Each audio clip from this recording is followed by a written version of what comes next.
नमस्कार। श्री वैद्यनाथ पंचांग के इस अंक में आपका हार्दिक स्वागत है। कल यानी 6 अक्टूबर को जागरा पर्व मनाया जाएगा, जिसे हम लोग लक्खी पूजा भी कहते हैं। इसे ही शरद पूर्णिमा और जो है कौमुदी व्रत भी कहते हैं। तो यह मुख्य रूप से लक्ष्मी से जुड़ा हुआ पर्व माना गया है। वैसे पूर्णिमा शब्द ही पर्व का रूप माना गया है। आप देखेंगे जैसे ये आश्विन पूर्णिमा है, यह अश्विनी नक्षत्र से जुड़ा हुआ है। कार्तिक पूर्णिमा कृतिका नक्षत्र से जुड़ा हुआ है। और मार्गशीर्ष जिसे अघन बोलते हैं वो मृगशिरा नक्षत्र से जुड़ा हुआ है। उसी तरह से पौष पूर्णिमा पुष्य नक्षत्र से जुड़ा हुआ है। इस तरह से सभी पूर्णिमा में कुछ न कुछ पर्व मनाया ही जाता है। इसलिए पूर्णिमा शब्द पर्व से जुड़ा हुआ है। जैसे रक्षाबंधन सावन पूर्णिमा को मनाया जाता है, या होली फाल्गुन पूर्णिमा को मनाया जाता है, या ये कार्तिक आश्विन पूर्णिमा को लक्खी पूजा मनाया जाता है। इसलिए पर्व शब्द पूर्णिमा से बहुत जुड़ा हुआ माना गया है। इसमें मुख्य रूप से इंद्र, कुबेर और लक्ष्मी की पूजा की जाती है।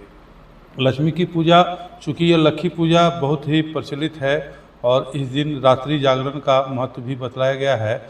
और इसमें जो है लक्ष्मी की पूजा करने से लक्ष्मी, रात्रि जागरण से ही लक्ष्मी प्रसन्न रहती हैं। इसी को दूध क्रीड़ा से भी जोड़ा गया है, लेकिन मुख्य रूप से लक्ष्मी की ही पूजा इसमें हम लोग करते हैं।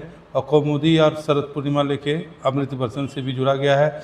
चूँकि यह दो जो माने गए हैं आश्विन और ये चैत्र नवरात्र, ये दोनों यमदष्ट काल माने गए हैं।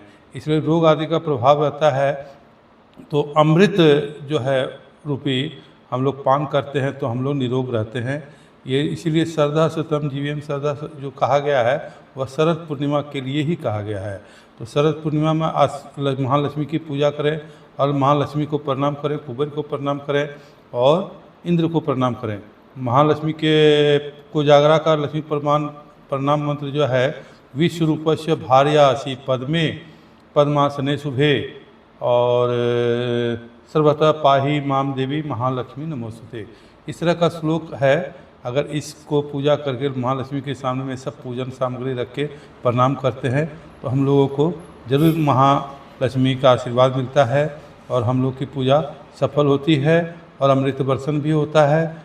और जो है रात्रि जागरण का भी महत्व बतलाया गया है। दीप आदि जलाएं। श्री वैद्यनाथ पंचांग के अंक में इतना ही। जय बाबा वैद्यनाथ।